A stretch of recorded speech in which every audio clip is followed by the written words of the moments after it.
Let me tell you about my journey to fellowship.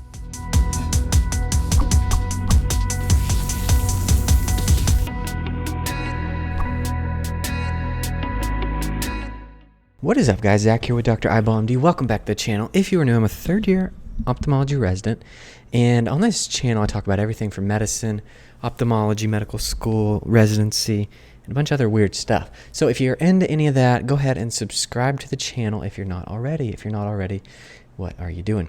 Okay, so in today's video, what I'll go over is kind of my decision to pursue fellowship. I'll tell you which fellowship, what that's been like in terms of doing interviews, doing them virtually, and just kind of overall impressions of the fellowship trail so far.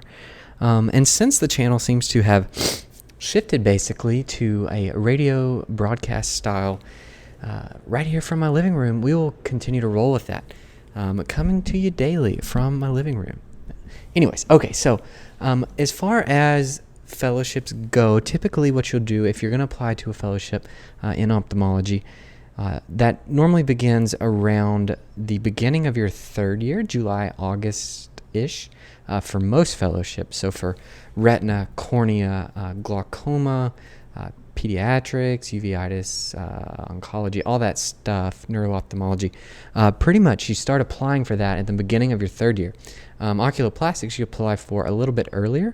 It used to be a really early match, and it's been moved back a little bit, so it's not quite as early anymore. It used to be early enough that if you didn't match into oculoplastics, because it's fairly competitive, you still had time to apply for another fellowship if you wanted. However, now that's been moved back enough that you really can't do that. It's just it's not quite as far moved back as the other fellowships, but it's far enough that you can apply to something else. So what I kind of came down to in terms of applying to fellowship, so I basically got it down to three things that I was interested in. One was comprehensive ophthalmology. I think if you're going to go into ophthalmology, you got to be willing to do comprehensive ophthalmology. I wouldn't just go into ophthalmology thinking that you have to do a fellowship or you won't be happy, because you should be satisfied with doing the bread and butter of whatever subspecialty you choose, even if it's not ophthalmology. Don't go into general surgery banking on getting into a plastics fellowship after that. You got to be happy with the bread and butter of whatever you're going into. So before you go into ophthalmology, make sure that you think you'll be happy doing cataract surgery, doing comprehensive style stuff. And then if you want, you can do fellowship once you kind of get into it and decide you want to do that. But for me, it came down to doing comprehensive ophthalmology or potentially retina or oculoplastics. So these were the three things that I really liked in ophthalmology, and they're very different things. They're all very different.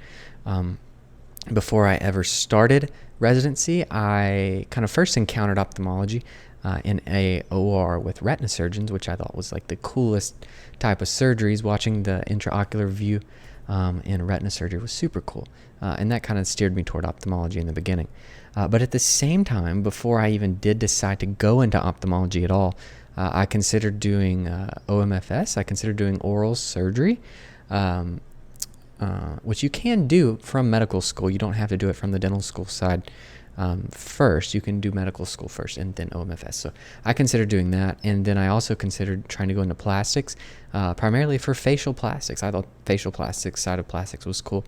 And then I didn't really know much about oculoplastics at the time, so it really wasn't on my radar too much. But I did think about doing facial plastics even before I considered doing oculoplastics. So it's kind of weird in hindsight, thinking back, so foreshadowing there into what I'm going into or trying to. So anyways, I got down to retina, I got down to comp, and I got down to oculoplastics. So for my program, we do oculoplastics in our second year. We don't really get to do it in our first year. And so I asked for it early in the second year so that I could try to make that decision whether or not I wanted to do it, since it at least at the time, was an earlier match. And I did it fairly early in my second year, and I really liked it. It was some really cool surgeries. I really enjoyed the surgeries.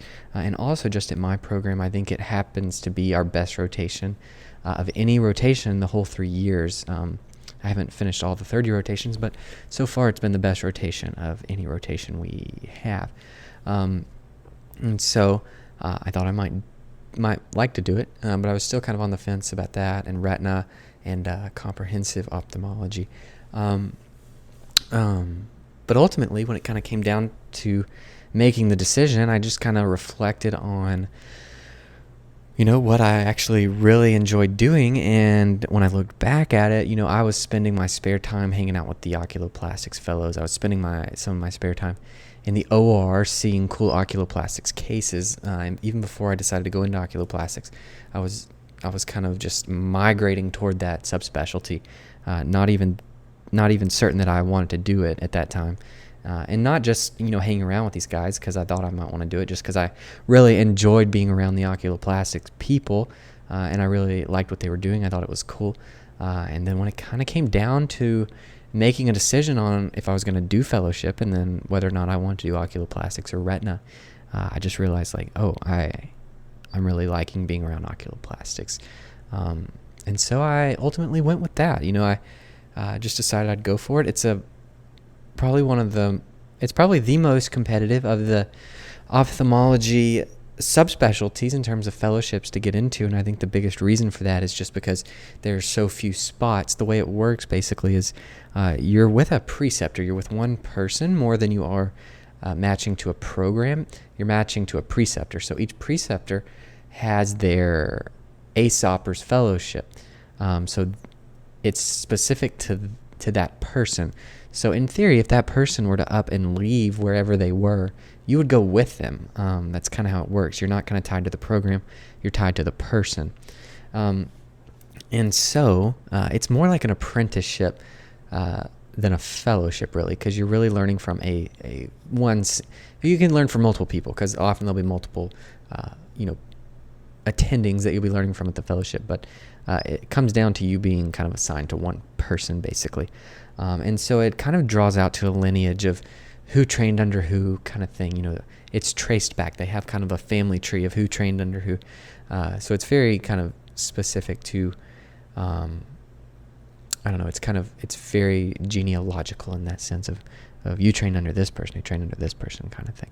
But anyway, so that's what I ultimately went with. I'm applying to ASOPers right now, and I'm doing interviews right now. They're all virtual. In the beginning, they hadn't decided they were going to do virtual, and I was about to travel to a few places, but it's ultimately just all on Zoom call. So it's right here in this chair on Zoom, and it's kind of tough to get a really in-depth gut feel of places when you're just doing it on a Zoom call. But you do your best and try to feel out the people, because ultimately it comes down to are you going to get along with this person, your preceptor that you're going to be working with for 2 years, because it's a 2-year fellowship. So you just kind of have to try to get a feel of that, talk to people that have interviewed there in the past, and then, look at the surgical numbers, the location, that kind of thing.